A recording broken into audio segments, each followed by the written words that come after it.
Voilà mes amis, toujours un grand bonheur de se retrouver avec notre cher ami, le Tunisien Ashkenaz, et moi l'Ashkenaz marocain. Voilà, en tous les cas, aujourd'hui on est dans Parashat Bo, la dernière paracha qui nous permet de sortir d'Égypte. Et il y a quelque chose de très très intéressant que les commentaires remarquent. Dieu ne dit pas à Moshe, l'Ech El Paro. Ça y est, c'est ce que j'allais dire, c'est ce que j'allais dire, c'est ce que j'allais dire, c'est de la folie. Bon. Non, mais les Tunisiens et les Marocains sont très proches. Bon, ok, allez. Hachem ne dit pas, l'Ech va chez Pharaon, mais viens. Et de là, nos maîtres nous disent que Hachem se trouvait à côté de Pharaon. Dans la tête de Pharaon. Dans la tête de Pharaon. D'ailleurs, la preuve, c'est qu'il va faire Teshuvah. Exactement. À la traversée de la mer, il fait Teshuvah. Il ne retourne plus en Égypte, il s'en va. Il a compris que finalement, il devait se connecter à Dieu et laisser tomber l'idolâtrie. Mais qu'est-ce que ça veut dire Boel Paro? Ça veut dire qu'en vérité, comme on l'a souvent expliqué, le bien se cache dans le mal, à plus forte raison, se cache dans le bien. D'ailleurs, la raison, à la fin de notre paracha, Amalek vient. N'oublions pas qu'Amalek est de la famille d'Israël, aussi un quoi que ce soit. Bon, ce sont des forces obscures, des forces sataniques qui sont rentrées dans le Ham Israël pour le faire tomber. On sait très bien que le Ham Israël, c'est le peuple le plus infiltré de la terre. Nos maîtres disent qu'avant la délivrance finale, 80% seront du Erev Rav. C'est pour ça que nos prophètes disent Chérit Israël, le restant d'Israël. Combien de juifs authentiques vont rester? Très très peu. Et donc en tous les cas, on voit que Hachem voulait faire Teshuvah à Pharaon. C'est pour ça qu'il est à ses côtés. Mais pourquoi? Parce que tout a commencé avec sa fille. Qui a sauvé Moshe? Sa fille, qui après s'est convertie et est devenue l'épouse du chef de la tribu de Yehuda, la tribu de David, la tribu du Mashiach.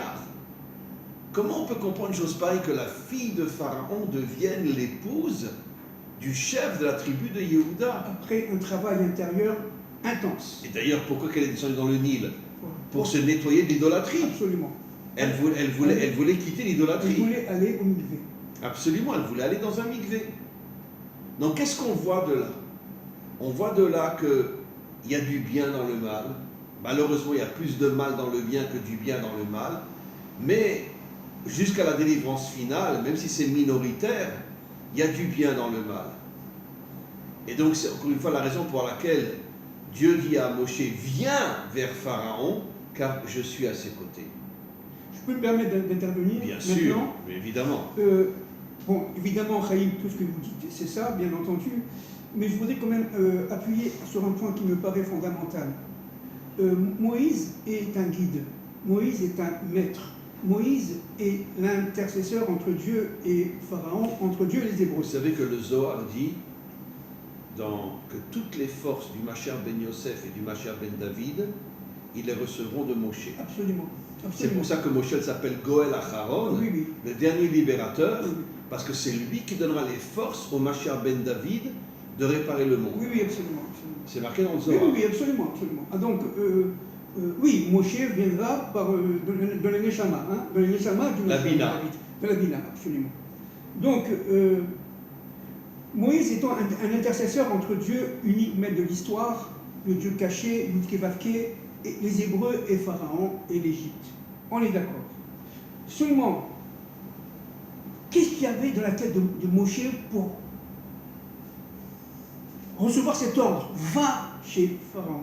Viens chez Pharaon. Viens chez Pharaon, pardon. Viens chez Pharaon. Pas va, mais viens. Quoi, tu as un doute? Tu ne comprends pas que je suis derrière tout le plan de l'histoire? Derrière tout, c'est cet questionnement intérieur de Moïse qui vient, en fin de compte, des grandes disputes et des grandes discussions du peuple lui-même, à l'intérieur des familles. Parce que chaque fois qu'il y avait une dispute, Moshe la ressentait, et elle était dans son âme. Donc lui-même, il était le résultat, la dynamique et la résultante de cette bataille intérieure à l'intérieur du peuple hébreu pour décanter ces 20%. Et donc, il arrive à... Parce que seulement 20% sont sortis d'Égypte. Oui. 80% n'ont pas voulu sortir. Absolument. Alors donc, tout le travail de Moshe, c'est d'arriver, si vous voulez, entier, complètement totalisé, si vous voulez, globalisé, entre son intériorité et son extériorité. Il lui manquait un tout petit peu de force pour pouvoir pénétrer. Qui est devenu son intériorité? Tzipora. Tzipora, voilà. Tzipora. Absolument. C'est elle qui... Parce que Dieu n'a pas parlé à Moshe jusqu'à ce qu'il se marie avec Tzipora. Absolument. Dès qu'il se marie à Tzipora, le verset d'après, Dieu lui dit tu seras le libérateur. Oui, absolument.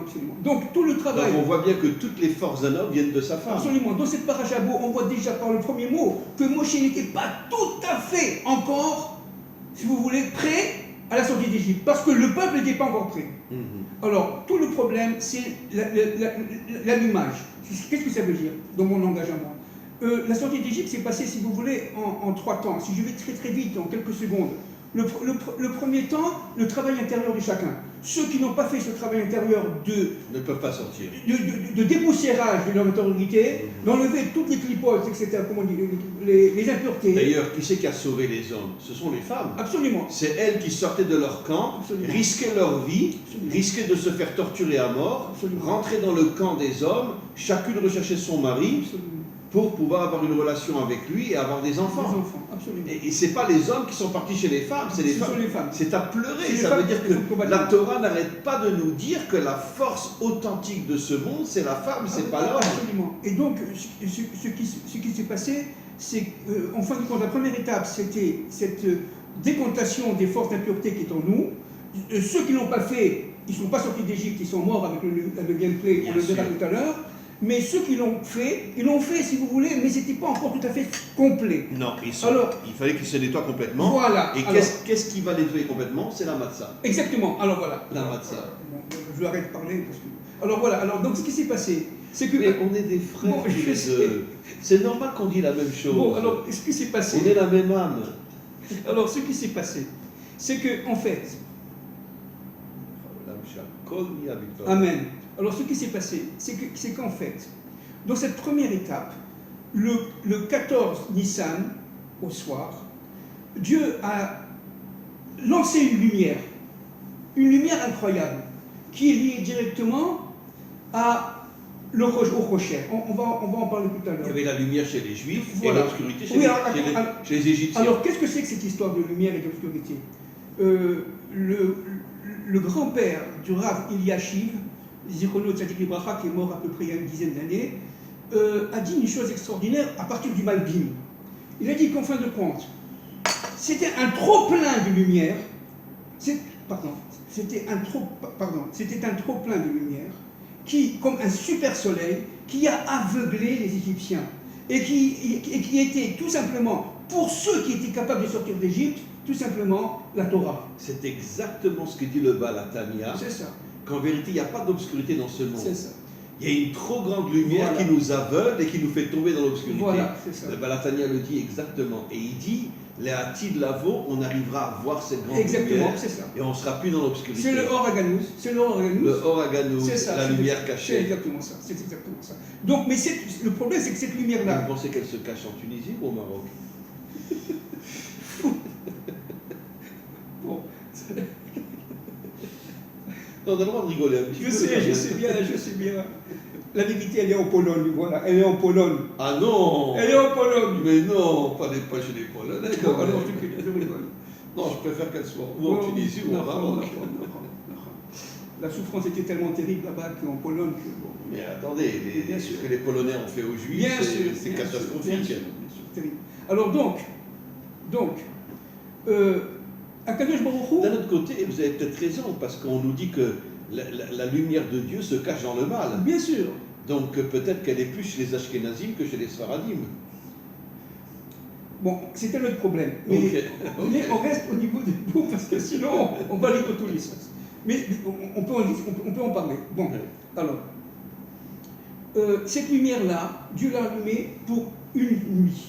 Il a allumé à l'intérieur de nous-mêmes cette lumière Haganous qui était décantée, qui était lavés de toute scorie, de toute obscurité. Elle nous a nettoyés. Elle nous a nettoyés. Les Maintenant, 20% qui sont sortis d'Égypte. exactement. Maintenant, en sortant d'Égypte, la troisième phase, ça a été tout simplement une lumière qui s'est arrêtée à la sortie d'Égypte. C'est-à-dire, elle s'est allumée le 14 Nissan, mais le 15 Nissan au matin, la lumière a disparu. Et cette lumière, en vérité, elle est rentrée dans la matzah. Exactement, exact. Mais, ouais, et quand ça. on a mangé la matzah, on a récupéré cette lumière. C'est exactement ça.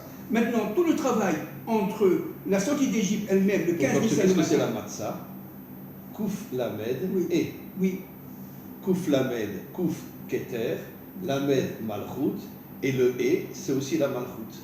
Ça veut dire qu'en vérité, comme dit le Balatourim, le mois de Nissan, c'est le mois de la Malchut. Absolument. Et la lumière cachée se cache dans la Malchut. Absolument juste. La matzah, c'est lié à la bina, et le pain normal, c'est lié à la Malchut. Comprenez? Tout le problème, c'est de faire le lien entre le pain normal et la matzah. C'est-à-dire qu'en fin de compte, grâce à l'arrivée du Mashiach, on pourra manger, entre guillemets, la matzah avec le pain. Vous comprenez? C'est exactement ce que j'ai dit dans mon dernier cours, qu'à l'époque de la délivrance, à Pessah, on mangera le pain et la matzah. C'est exactement ça. C'est pourquoi la bina et la malchut. Exactement. Le chibour entre les deux. Aujourd'hui, il n'y a pas de chibour, mais il y aura le chibour entre le monde d'en haut et le monde d'en bas. Mais ils ont mangé la matzah, si vous voulez, avec de l'ésop et avec le korban Pessah, c'est-à-dire avec l'agneau pascal. D'accord? Qu'est-ce que c'est que l'ésop? L'ésop, c'est un arbuste très petit, vous voyez, sur des plantes, mais très très humble, qui signifie la hanava, l'humilité. Exactement. L'humilité. C'est-à-dire qu'ils ne sont sortis d'Égypte que ceux qui étaient capables non seulement de se nettoyer, mais d'arriver à un certain niveau d'humilité tel qu'ils pouvaient recevoir la Torah, c'est-à-dire la Chorma. Bien sûr. On ne peut pas recevoir la Torah si on n'est pas humble. Exactement. C'est impossible. Exactement. La Torah n'est donnée qu'aux gens humbles. C'est ça. Et les gens orgueilleux croient qu'ils ont la Torah, mais ils n'ont rien du tout. C'est ça. Donc, 3 niveaux de sortie. Vous voyez, premier niveau, Moshe va voir Pharaon, et à partir de ce moment-là, j'allais dire presque, il se rapproche tellement de lui qu'il va chercher en lui la lumière qui permettra de sauver le monde à la fin des temps de l'histoire. Après la Maca de la mort des premiers-nés, Pharaon dit à Moshe, tu peux partir avec tout ce que tu veux. Absolument. Et il aurait pu se retenir encore. Oui, absolument. Tu peux partir avec tout ce que tu veux. Il a fait tchouva au moment de la traversée de la mer. Non, avant, il a fait, excusez-moi, pardon, il a fait tchouva lorsque véritablement la pluie des sauterelles est arrivée, la 7e pluie. La 8e pluie. La pluie des sauterelles. Vous comprenez? Pourquoi? Qui est au niveau de la Bina. C'est au niveau de la Bina, exactement. Exactement. Pourquoi? La 9e au niveau de la Chorma et la dernière au niveau du Keter. Voilà. Pourquoi il y a eu une infinité de sauterelles partout?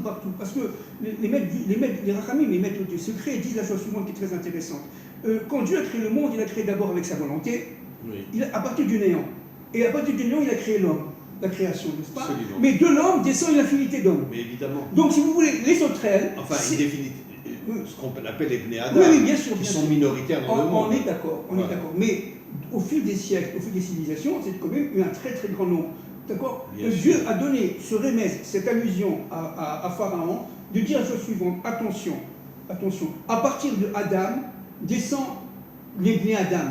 Et les Bnei Adam, qui sont liés directement à Adam, sont très très nombreux, d'où les sauterelles. Et c'est là qu'il a compris, et Pharaon a compris, il a fait tchouva à ce moment-là, une première tchouva, c'était pas complet, mais une première tchouva.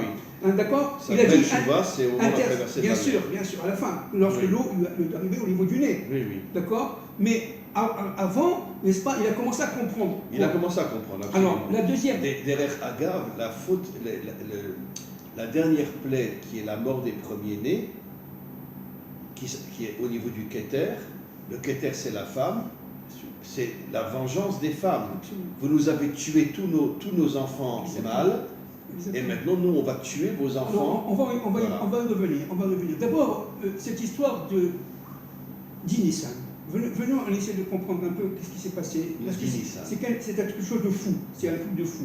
Comment un peuple esclave va prendre un dieu égyptien, l'agneau, et oser, parce qu'ils... Mais ils ont voulu les tuer. Bien sûr, attention. C'est Shabbat Agadol. Absolument. Ils ont voulu les tuer. Je vais en parler. C'était un risque de mort. Il y avait une peine de mort. Si vous touchez un agneau, qui était l'idole des Égyptiens, vous avez la mort. Absolument. Donc ils ont eu cette force, ce courage incroyable de prendre le Shabbat Hagadol, n'est-ce pas, le Nissan, l'attacher au linteau de leur lit, Et attendre 4 jours, attendre 4 jours pour le sacrifier. Mais imaginez-vous, ça belle, ça crie, imaginez-vous, dans toute l'Égypte. C'est-à-dire que face à cela, n'est-ce pas, il y a eu un courage incroyable. Mais d'où vient ce courage? Il vient en fin de compte de la Bina. Il vient de la Bina. Il vient des de forces surnaturelles. ces forces surnaturelles. Des forces surnaturelles. Voilà. Donc, et ça c'est incroyable. Deuxième chose. C'est vrai que les 20% qui sont sortis sont arrivés à se connecter à la Bina grâce à Moshe. Parce Absolument. que Moshe était toujours connecté à la Bina. Absolument. Absolument. Mais vous vous rendez compte, Rav, que le... Comme on dit que la femme a plus de Bina que l'homme. Oui, oui, c'est sûr. Donc Tzipora était au niveau de la oui, Bina, bien sûr. elle a transmis la Bina à Moshe, et Absolument. Moshe l'a transmis aux 20% qui sont sortis d'Égypte. Absolument. Mais vous imaginez quand même que, juste pour l'anecdote, mais c'est très important, n'est-ce pas? À côté de Baruch Hu, Dieu demande à Moshe de choisir un agneau de moins d'un an. Pourquoi moins d'un an? Parce que après un an, il a été commercialisé. Oui, Et donc il rentrait dans le cursus économique, Absolument. dans le profit, etc., dans le commerce. Et à partir de ce moment-là, il pouvait devenir impur. Par, tout simplement, par toute la corruption de la finance. Exactement, par toute la corruption de la finance. Donc il fallait que ce soit, il était consommé plein, entièrement, normalement, consumé dans le feu, pas bouilli, etc. Bon, ça c'est connu, c'est très connu, mais surtout, on ne devait pas le dépecer.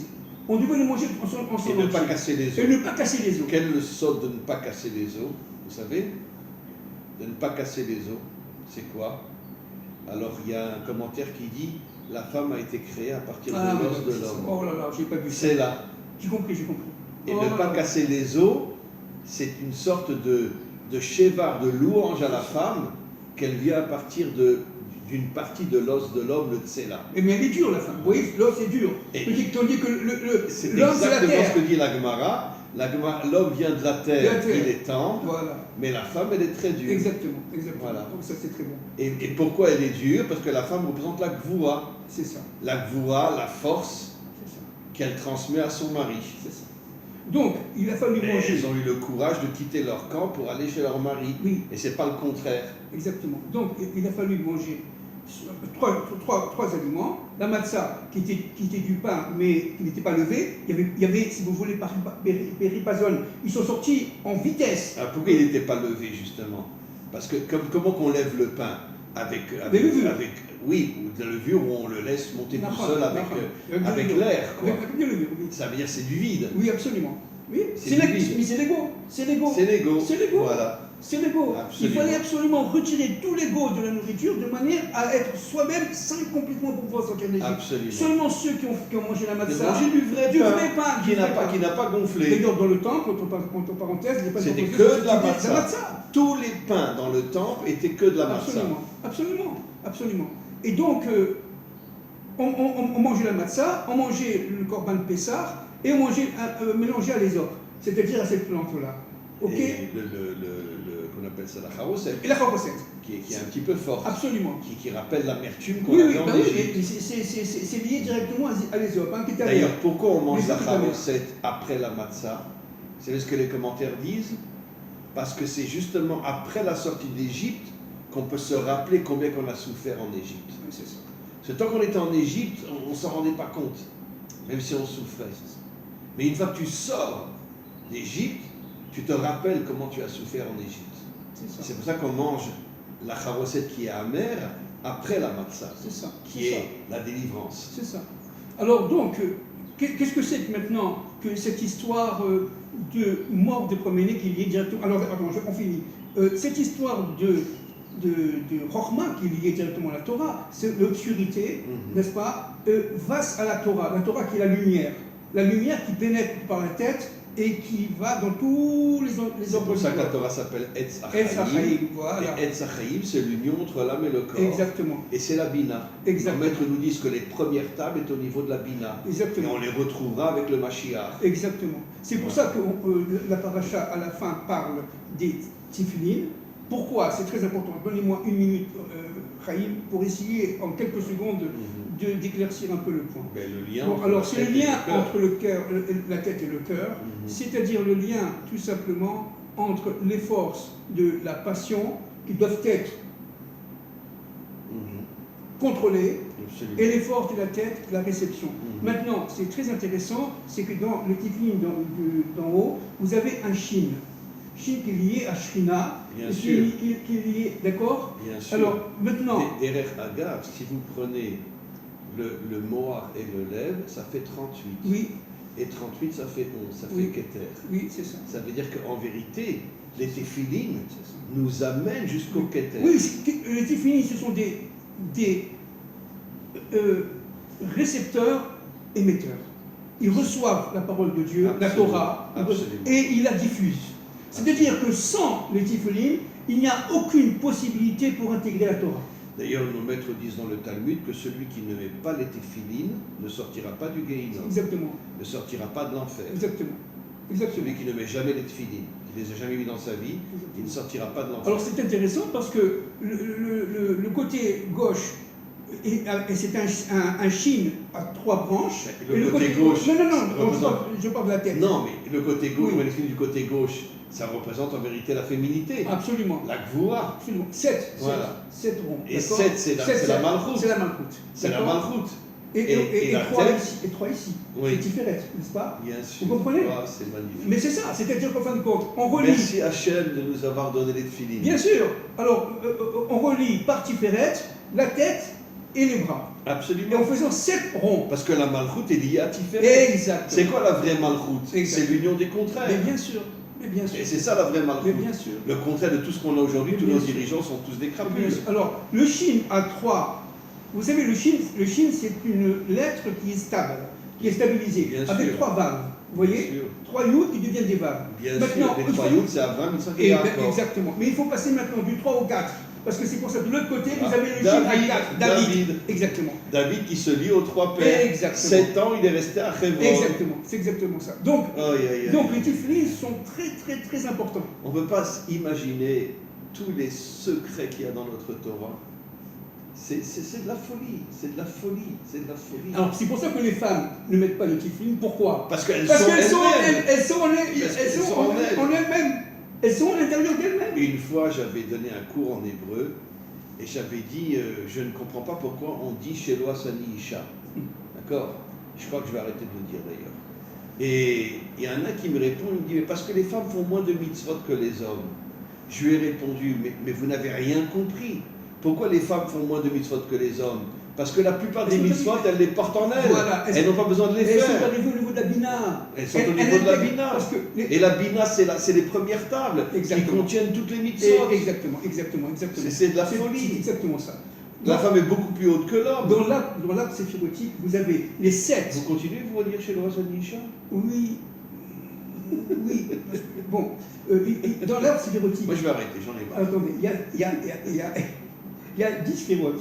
Il y a les 7 sphérotes d'en bas, d'accord, à partir de Chesed jusqu'à Malchut. Oui. Ces 7 sphérotes d'en bas là, elles ont été. C'est la malchoute, Oui. c'est la femme. Exactement. Elles ont été C'est déstructurées. Rachel. Attendez, elles ont été déstructurées par. Je vais vous expliquer quelque chose. Enfin, pas vous, je sais que vous savez, à ceux qui m'écoutent. Elles ont été déstructurées par le serpent. Les trois au-dessus, n'est-ce pas? Mais C'est-à-dire le serpent Chorma. voulait détruire la C'est malchoute. exactement, c'est-à-dire Chorma, Bina et Keter. Et il fera elles tout sont- avec le Mashiach. Exactement. Chorma, Bina et Keter, elles sont inaccessibles. Mais au c'est ce serpent. qu'on voit Elles sont infinies. dans la venue d'Amalek, qui a dans le Kessia. C'est ça.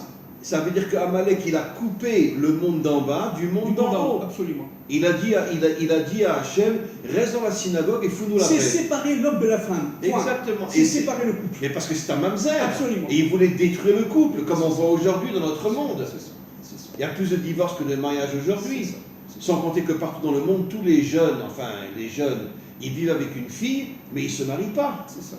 C'est ça. Alors, donc, ces trois qui sont inaccessibles, hein, on parle de la Bina, de la Chokma et du Keter, qui sont très liés, très proches d'Hachem, etc. Surtout le Keter, bien entendu. Il y a même des Chachamim qui disent que le Keter, ça ne compte pas, c'est trop haut. Un jour, on dira Keter Malchut. Voilà. On unira la sphira la plus haute à la sphira la plus basse. Voilà. Keter Malchut. Exactement. Alors, ce qui est très intéressant, c'est que ce qui a été... C'est pour ça que le Rabbi Lubavitch dit que les Hatid Lavo, le corps sera au-dessus de Ah oui, l'âme. absolument. Parce que le corps représente la Malchut qui se liera au Keter. Absolument. Et le corps sera au-dessus de l'âme. Absolument. Ce qui a été terroré, Chaïm, vous le savez vous, ce sont les 7 attributs d'en bas. Mais bien sûr. Parce qu'elles sont liées à la création. Le monde a été détruit. Le monde a été détruit. C'est ce qu'on voit aujourd'hui. Exactement. Le monde a été Et détruit. d'ailleurs, entre parenthèses, on l'a déjà dit l'autre fois, le travail de Joseph, ça a été de relier les différents attributs divins Mais évidemment. dans notre monde. Mais évidemment. Hein? Parce que tout le travail de Joseph, ce qui est le Yesod, c'est le fondement. Le monde ne tient que lorsque les sphirotes sont reliés les unes aux autres. Le monde tient sur le tzaddik, d'accord, qui est le Yesod. Mais d'un autre côté, la délivrance se fera par le Mashiach, qui sera un Baal Teshuvah, comme disent nos maîtres, que le Baal Teshuvah est plus grand que le tzaddik. Absolument. Voilà. Alors maintenant, regardez, un point très important, bon là je vais un peu citer parce que c'est très important, parce que j'ai peur de l'oublier, de me tromper. Vous voyez, la source, c'est l'essence de la Torah du Rav Shriki, je l'ai souvent cité, Dr Morali, édition Ramchal, page 139 et à la note 92. Oui. Note 92 de la page 139. Édition Ramchal, l'essence de la Torah. Écoutez bien, parce que tout le problème, c'est que le rabbi Yosef Karo, de l'époque du Harizat, Celui qui a fondé le Shulchan Aruch. celui qui a écrit La loi. La loi. Nous sommes là au XVIe siècle, à Tzfat, à Safed, eh bien, a écrit un livre extraordinaire sur les rapports entre les plaies et les attributs, et les sphirotes. Parce que dans le mot sphirote, vous avez Sefer, l'histoire, ça veut dire compter. Dieu a créé le monde avec des nombres et des lettres. Mais les 10 plaies correspondent aux 10 attributs. Voilà, alors attendez, les 10 nombres, les 10 nombres, 1, 0, 1, 2, 3, 4, 5, 6, 7, 8, 9, et les 29 lettres de l'alphabet hébraïque. Ça fait 32. 32, c'est lié aux lèvres. D'accord, c'est le lèvre. Maintenant, Dieu a créé le monde avec le chiffre 32, avec les 32 attributs. Absolument. Au niveau alors maintenant, ce qui est très important, c'est que ces sphirotes-là, qui ont été, si vous voulez, déstructurées par la faute de Rava et d'Adam, par le serpent, du fait du serpent. La Malchut est tombée voilà. entre les mains des méchants. Exactement. Il a fallu les réparer. Les plaies, c'est la réparation de cette déstructuration. Absolument. Vous comprenez? Alors c'est pour ça que c'est très important Et c'est pour ça que le roi d'Égypte a fait Teshuvah. Exactement. Il a compris. Il a compris que ces plaies-là étaient là pour le ramener à Dieu. Exactement. Alors regardez, je cite le Rav Shriki et le docteur Morali. Si on établit la correspondance entre les sphirotes à partir du livre du Ramchal. Non.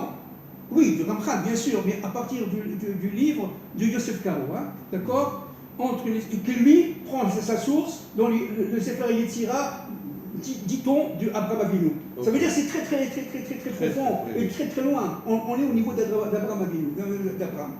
Si on établit la correspondance entre les sphirotes et les plaies de haut en bas, nous obtiendrons les parallélismes suivants. Alors regardez. Malchut avec le sang. C'est l'eau qui se transforme en sang. Exactement.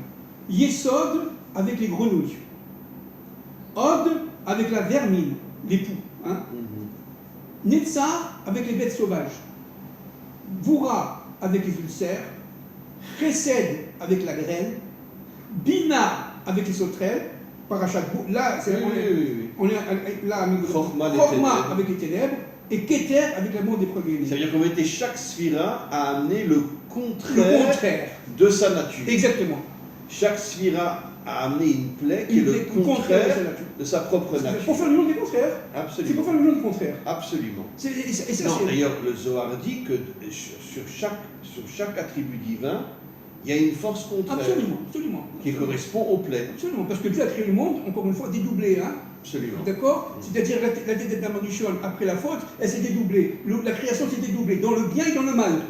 Et quand il a créé le bien, Mais à l'intérieur du bien et du mal, et dans le mal, il y a le Tout a bien. été mélangé. Tout a été mélangé. Mais donc il y a eu une sorte de dédoublement de la création. Absolument. Vous comprenez? Avant, c'était Etzada Tov Vera, ils voilà. n'étaient pas mélangés. Exactement. Et la Ça, faute il faut a mélangé, a fait rentrer le mal dans le bien et le bien dans le mal, C'est ça. bien qu'il y a beaucoup plus de mal dans le bien C'est que ça. de bien dans le mal. C'est pour ça que, regardez, on revient 2 minutes à ce tableau qui est absolument magnifique. Vous voyez, on passe à la sortie d'Égypte, de ce monde-là de Goshen, et c'est-à-dire du monde de, tout simplement, où les Hébreux étaient dans un ghetto, ils sortent d'Égypte, les 20%, on parle des 20% selon Rachid, ils sortent d'Égypte pour arriver, si vous voulez, À la lumière. Progressivement, ils montent.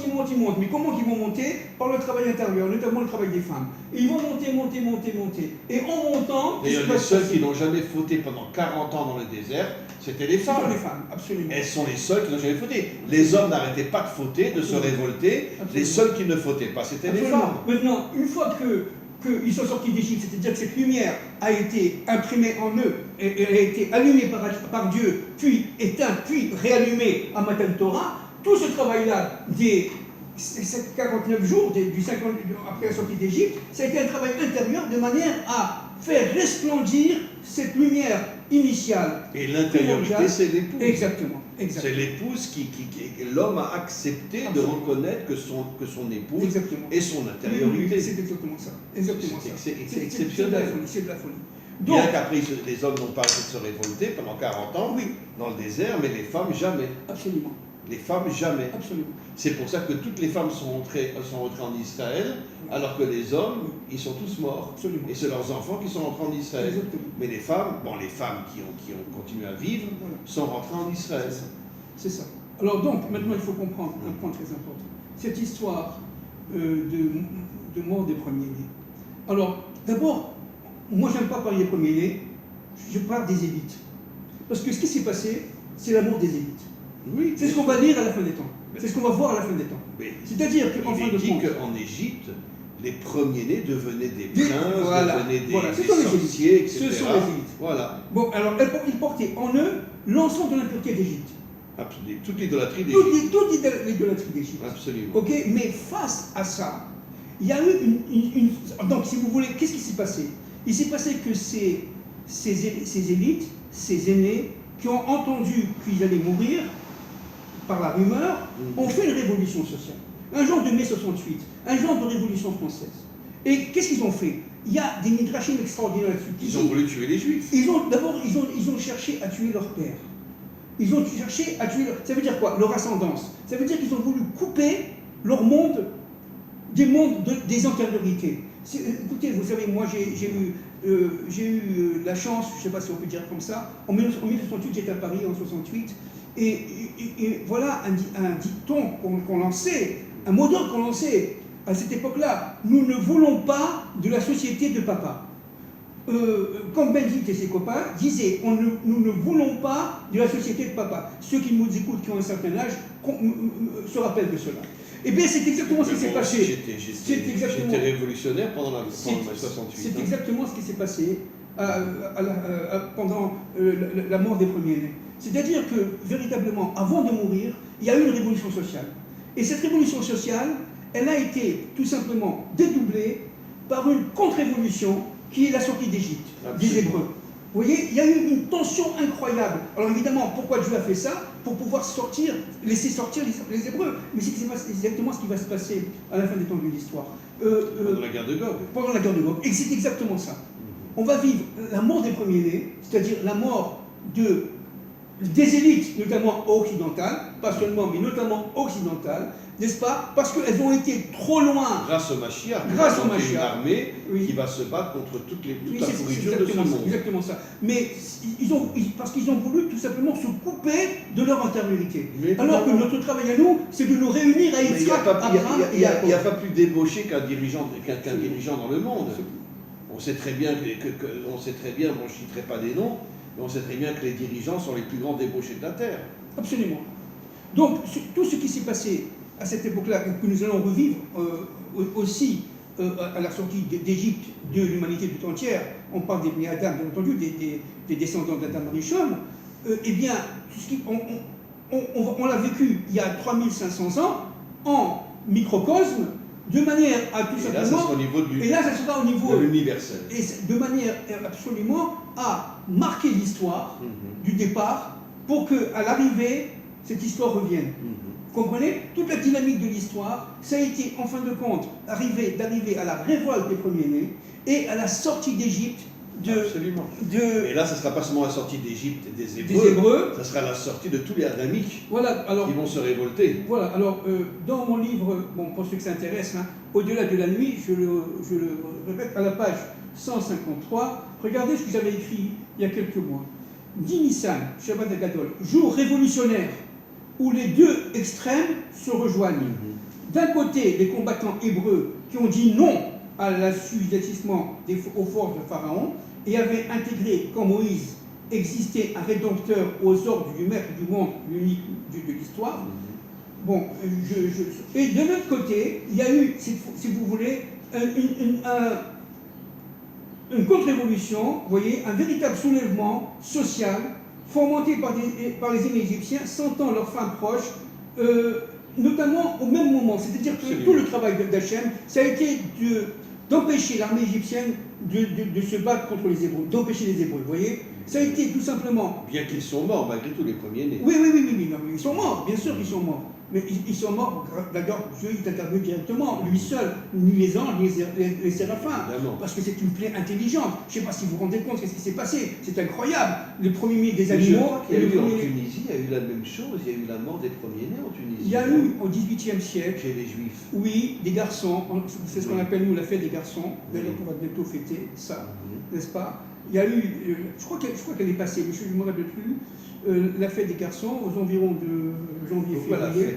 Alors non, parce qu'il y a eu une maladie, c'était une maladie... Sur les premiers-nés. Sur les premiers-nés, une épidémie incroyable qui touchait notamment les premiers-nés garçons. Les garçons, on appelle nous la fête des garçons. Et l'épidémie s'est arrêtée le jeudi qui a précédé le Shabbat. Vous voyez? Oui, je sais. Et alors nous, on fait une pièce montée. Pourquoi une pièce montée? C'est lié directement, évidemment, au Har Sinaï, au mont Sinaï. On fait une pièce montée de forme sinaïtique. Vous voyez, invitez-moi quand vous ferez la pièce. Je ne sais pas, cette année, avec plaisir, mais je ne sais pas si elle est passée, il faut que je vérifie. Alors c'est vrai que c'est une fête. D'ailleurs, une partie des Algériens, notamment les Constantinois, du côté de ma femme, Zéphania El-Bracha, savaient qu'il y avait cette fête-là, chez eux aussi ils faisaient ça. Et une partie des Marocains aussi font ça. Parce que l'épidémie a touché un peu le Maroc et un peu l'Algérie et beaucoup la Tunisie. Et donc... sur les premiers-nés. Oui, nous sommes... Garçons, oui. Nous sommes particulièrement au XVIIIe siècle. Et maintenant, pour revenir à cette histoire, il faut comprendre quand même que c'est incroyable. Parce que cette révolte du fils contre le père égyptien, c'est de type oedipien, c'est Oedipe, n'est-ce pas? La révolte du fils contre le père, n'est-ce pas? A permis non seulement aux Hébreux de sortir, mais à casser l'épine dorsale de l'Égypte en la coupant de ses antériorités, en la coupant de ses pères. Ben, disons qu'on pourrait dire que la révolte des premiers-nés contre leur père égyptien, c'est peut-être ce qui a déclenché la sortie d'Égypte. Oui, c'est ce qui a déclenché la sortie d'Égypte. Parce que l'armée égyptienne était prise à cette contre-révolution sociale plutôt que face à la liberté des esclaves. Elle voulait attaquer Israël. Elle voulait attaquer les esclaves. Mais d'un autre côté, elle a été prise par la révolte des premiers-nés. Absolument. Elle a été prise par la révolte des premiers-nés. Et donc c'était incroyable parce que c'est une plaie intelligente. Akadosh Baruch Hu a touché le premier-né des animaux, le premier-né des Égyptiens. C'est incroyable parce qu'à l'époque, il y avait une pléthore d'immoralité sexuelle.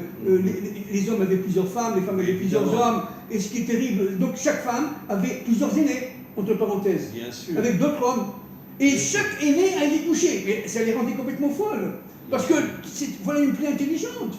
Ils rentrent dans les familles et ils ne touchent pas les Hébreux. Ils n'ont pas touché les Hébreux. Vous voyez, Akadosh Baruch Hu a protégé grâce au sang du Corban et de la circoncision ensemble, parce qu'ils se sont circoncis avant de sortir d'Égypte. Ils l'ont mis dans le linteau. Le premier linteau, c'était lié directement à Abraham, le deuxième à Yitzhak, et le troisième à Yaakov. Absolument. D'accord ? Qui unit les contraires. Les contraires, Abraham et Yitzhak. Donc, Alors, ce mécanisme-là, qui est un mécanisme absolument révolutionnaire, incroyable, a rendu tout simplement les Égyptiens face à une perte de valeur. Tout s'est inversé complètement. Tout s'est écroulé. C'est Tout pour, s'est écroulé. pour ça que Pharaon a dit partez, prenez tout. Exactement. Partez, prenez tout. Exactement. Bon, après, il les a poursuivis quand il a appris qu'il ne reviendrait pas. Mais, On verra ça la semaine prochaine, mais il a quand même fait Teshuva. Il a fait Tchouva à la fin. Il Il a fait Tchouva à la fin. Il sera roi de Ninive, on l'a déjà dit de nombreuses fois, etc. etc. Mais donc il faut reprendre cette histoire très importante, ok? C'est qu'en fin de compte, ces deux révolutions, je cite un peu mon livre, l'une spirituelle initiée par Moïse, l'autre événementielle par nature matérielle venant des aînés égyptiens, bravant l'autorité du Père dans un sursaut ultime de survie, vont se rejoindre. C'est le combat, vous voyez, de Caïn et d'Abel. Oui. Vous comprenez? Ils auraient dû s'unir, voilà. unir la spiritualité et la matérialité. Voilà. Et finalement, Caïn, qui a reçu les forces négatives du serpent en lui, ben, il est devenu fou. Exactement ça. Voilà. Et en vérité, pourquoi le serpent il a fait tomber Caïn? Parce que l'homme est un homme d'action. Et il a compris que si Caïn est un homme d'action authentique, il va amener la délivrance. Et c'est pour ça qu'il a fait rentrer dans Chava, dans Ève, des forces négatives qui ont attaqué Caïn et qui l'ont fait tomber. Absolument. Absolument. Et d'ailleurs, qu'est-ce que c'est que le Mashiach? C'est un bal teshuva. C'est un bal teshuva. C'est la réparation de Caïn, de la faute de Caïn. Mais évidemment. Tu comprenez? Caïn va retrouver son frère Abel. En vérité, le serpent s'est réincarné dans Caïn, voilà. Caïn dans Esav, voilà. Esav dans David, David dans le Mashiach, ce qui veut dire qu'en vérité, le Mashiach, son origine, c'est le serpent. C'est le serpent. À qui il fera faire teshuva. Absolument. Et Moshe descend de Abel. Bien sûr. Vous comprenez? C'est-à-dire qu'en fin de compte, pour réunir le Mashiach, il faut que les forces de Moshe, Abel, descendant d'Abel, se réunissent aux forces de Caïn. Sauf que Moshe, il a fait le tikkun de Abel. Absolument. Abel, c'était un petit religieux minable absolument. Et qui n'arrêtait pas d'insulter son frère. Absolument. Et en vérité, Moshe est devenu un guerrier inimaginable. Il est arrivé à unir la spiritualité et la matérialité. Absolument. Donc, cette sortie d'Égypte, elle est fondamentale. Elle annonce la vraie sortie d'Égypte, la fin des temps, qui serait pendant la guerre de Gog et Magog. Donc, nous sommes là à la veille d'événements incroyables, qui fait que véritablement, non seulement révolution sociale, de type mai 68, mais dans le monde entier. Il faut se dépêcher de faire un couscous avant la guerre de Gog. Deuxièmement, avec des piments. Deuxièmement, il va y avoir la mort des premiers-nés. Ok, c'est-à-dire que ces élites, toutes les élites vont tomber grâce au Mashiach. Exactement. Entre parenthèses, Israël va récupérer les richesses de ces.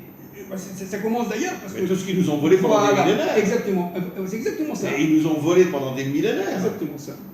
Et va récupérer, comme si c'est passé à la sortie d'Égypte. Entre parenthèses, ça a été prêté. Dieu a bien dit prêter, pas donner, prêter aux Hébreux, n'est-ce pas? Mais pourquoi en vérité? Parce que pendant 210 ans, ils étaient des esclaves qui ne recevaient pas de salaire. Absolument. Ils recevaient des miettes de pain pour crever. Absolument. C'est pour ça que toutes les richesses des nations vont revenir à la fin des temps. C'est marqué dans les psaumes que les nations vont apporter des cadeaux incroyables à Israël. Exactement parce qu'ils vont comprendre que Israël a été volé constamment. Oui, et que Israël a joué, malgré les souffrances inouïes, malgré la terreur de siècle en siècle, malgré la Shoah, elle a réussi, Baruch Hashem, à faire sa fonction envers et contre tout. Bien sûr, on est toujours là. On est toujours là. Et on disparaîtra jamais. Vous savez pourquoi? Parce que on est lié directement à la Bina. À cause de la Brit Mila. Exactement. La femme n'a pas besoin de faire la Brit Mila parce qu'elle apporte la Bina en elle. Et nous, grâce à la Brit Mila, le 8e jour, on se connecte à la Bina. Et la Bina, comme elle est au-dessus de ce monde, elle nous permet de traverser l'histoire, malgré toutes les souffrances qu'on a traversées. Exactement. C'est exactement ça. Donc, tout le travail actuel, c'est le travail du Mashiach, du Messie. C'est de faire exactement le travail de Moshe face à Pharaon. Ça veut dire, viens chez Pharaon, n'aie pas peur, Mashiach. Avance au plus profond de l'obscurité. Descends. Il y a, dans le Zohar, c'est marqué que Moshe va descendre au plus profond de l'obscurité pour retrouver la lumière cachée et la dévoiler. C'est exactement le travail du Mashiach. C'est pour ça que vous avez maintenant de plus en plus d'hommes qui descendent pas d'Abraham, d'Isaac et Jacob, d'hommes de femmes, bien entendu, qui sont des nations, mais qui descendent d'Adam Rishon, qui commencent à comprendre, à être allumés. Il y a un réveil énorme au niveau des Bnei Adam chez les nations. Exactement. Il y a un réveil de folie. Exactement. C'est incroyable ce qui se passe chez les nations. C'est-à-dire que ce qui s'est passé... Chez les nations adamiques, oui, hein, oui, bien sûr. Ce qui s'est passé il y a 3500 ans, on le revoit maintenant au niveau de sa profondeur, au niveau de la dynamique de l'histoire, de manière à ce que Moshe revienne pour pouvoir allumer. C'est en train de se faire, entre parenthèses, c'est en train de se faire, l'oraganus, la lumière cachée qui est dans les biens Adam, qui ne descendent pas d'Abraham, Isaac, Jacob, mais aussi, et c'est pour ça, d'ailleurs entre parenthèses. Enfin, la lumière cachée dans la matérialité entre parenthèses, pour finir. Il y a eu 60 milliards sont sortis. Hein, combien 60 milliards, ça veut dire 600 000 hommes en l'âge de combattre. Oui. Ok. Bon, avec les enfants d'Israël, ça fait plusieurs millions. Vous savez combien qui sont sortis des rêves raves? Vous avez entendu? Vous savez, 240 disent les maîtres du sol. 240 quoi? 240 myriades. Ça veut dire 2 400 000. Regardez, c'est incroyable.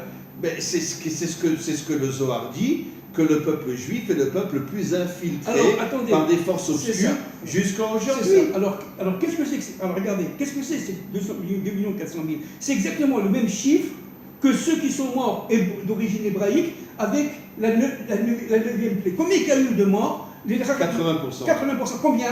Dit Rachi, 2 400 000. On retrouve. Alors qu'est-ce que c'est que 2 400 000? C'est 24. C'est le chiffre 24. Les zéros, ça compte pas. Le chiffre 24. Qu'est-ce que c'est 24? C'est 6 fois 4.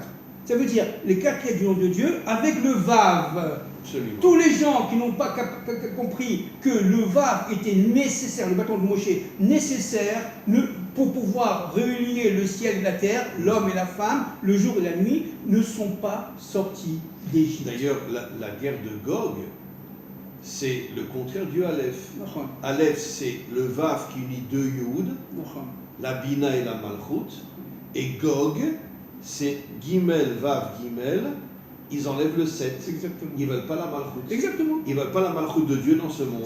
Mais c'est pour ça qu'on met et on met 7 fois. Tous les jours, on met les 7 pour dire attention, vous les élites, nous sommes fidèles à la Malchut. Grâce au fait qu'on met les tefilines, toutes les crapules de ce monde tomberont. Alors pour conclure, ce qui est très important de comprendre, c'est que dans ces 2 400 000 personnes qui ne descendent pas d'Abraham, Isaac et Jacob, qui sont entre Erev, auxquels s'ajoutent des espions, etc., envoyés par Pharaon, les enfants de Bilam, qui ont fait le veau d'or. Voilà, il y avait quand même une partie qui a commencé à comprendre. C'est pour ça que Moshe les a fait venir. Il y a une partie, disons la moitié, qui commençait à comprendre qu'en fin de compte, Israël avait la vérité. Et il y a un début de tchouva de l'universel. Et la lumière commençait à peine à s'allumer. Nous sommes dans un monde de désert spirituel. Absolument. Nous sommes dans un monde de destruction de l'être humain. Il faut comprendre. Oui, mais on va se réveiller, comme ce que nos maîtres disent, Yerida et Tzorer Aliyah. On descend pour mieux remonter. Exactement. Et alors la conclusion, qu'est-ce qu'on fait alors? Alors, la conclusion, tout simplement, c'est continuer à allumer, grâce Baruch Hashem interne, etc., à allumer les âmes, les chamois des non-juifs et des hébreux, des Bnei Adam et des juifs, de manière tout simplement à former cette armée du Mashiach qui est en train de se former. Il faut avoir tout simplement de l'optimisme, malgré tout ce qu'on vit, toute la torpeur, l'obscurité qui nous entoure. Il faut comprendre que la lumière est en train de jaillir progressivement, mais sûrement. Donc nous sommes à la veille d'événements incroyables, cataclysmiques, on le répète, n'est-ce pas, par cette guerre de Rodimagog qui s'annonce, n'est-ce pas? Un de ces jours, l'Ukraine va déborder. Regardez comment tous les peuples traitent Israël aujourd'hui. Voilà, absolument. L'antisémitisme monte partout dans le monde. Absolument.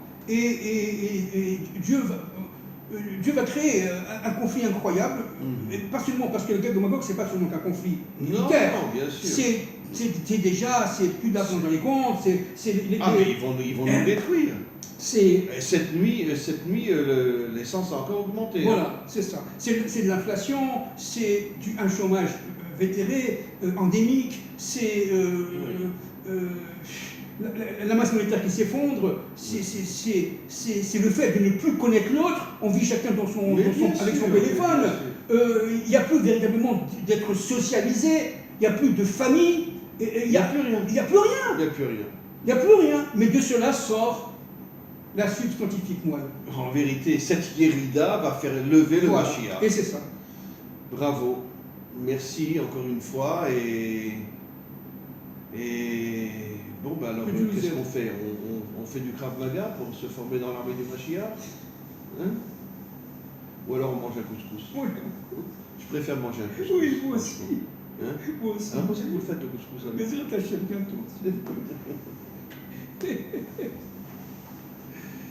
Ah là là.